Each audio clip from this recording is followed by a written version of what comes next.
Hi friends, welcome back to our channel. இந்த வீடியோவில் நம்ம என்ன பார்க்க போகிறோம் அப்படின்னா 10ஆம் வகுப்பு பாடம் 1 முதல் உலகப் போரின் வெடிப்பும் அதன் பின் விளைவுகளும் இந்த தலைப்பில் இருக்கக்கூடிய ஒரு மதிப்பெண் வினாக்களை நம்ம பார்க்கலாம். சரிங்களா?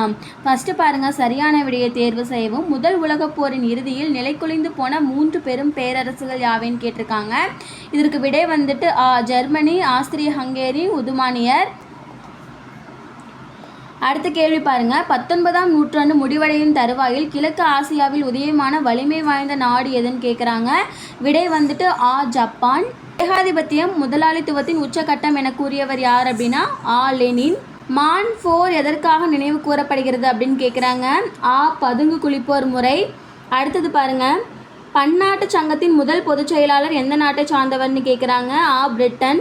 பின்லாந்தை தாக்கியதற்காக பன்னாட்டு சங்கத்திலிருந்து வெளியேற்றப்பட்ட நாடு எதுன்னு கேட்குறாங்க. விடை ரஷ்யா. அடுத்தது பாருங்க, கோடிட்ட இடம் கொடுத்துருக்குறாங்க.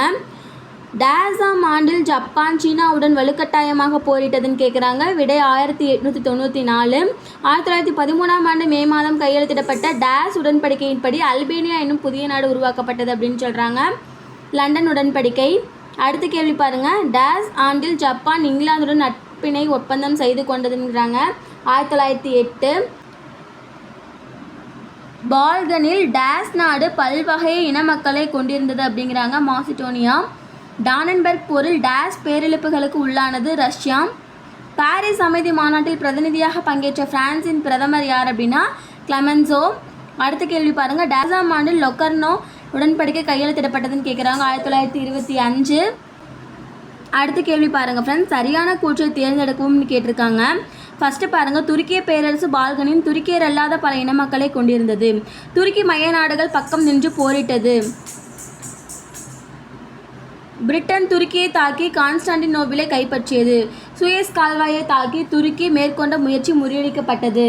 இதுக்கு விடை என்ன அப்படின்னா 2, 4 இதுதான் சரியான விடை. அடுத்த கேள்வி பாருங்க ஃப்ரெண்ட்ஸ், ஜெர்மனியும் அமெரிக்காவும் மலிவான தொழிற்சாலை பொருட்களை உற்பத்தி செய்து இங்கிலாந்தின் சந்தையை கைப்பற்றின அப்படிங்கிறாங்க. காரணம் பாருங்க, இரு நாடுகளும் தங்கள் தொழிற்சாலைகளுக்கு தேவையான மூலப்பொருட்களை உற்பத்தி செய்தன அப்படிங்கிறாங்க. இதற்குண்டான விடை கூற்று சரி, ஆனால் காரணம் கூற்றுக்கான விளக்கம் அல்ல. இதுதான் சரியான விடை. அடுத்தது பாருங்க, ஆப்பிரிக்காவில் குடியேற்றங்களை ஏற்படுத்துவதற்காக ஐரோப்பிய நாடுகள் மேற்கொண்ட முதற்கண்ட முயற்சிகள் இரத்த கலரியான போர்களில் முடிந்தன அப்படிங்கிறாங்க. காரணம், சொந்த நாட்டு மக்களிடமிருந்து கடுமையான எதிர்ப்பு இருந்தது. விடை பாருங்க, காரணம் கூற்று ஆகிய இரண்டும் சரி அப்படிங்கிறாங்க. பொறுத்துக்க பார்க்கலாம். லிடோவஸ்ட் உடன்படிக்கை இது ரஷ்யாவும் ஜெர்மனியும்.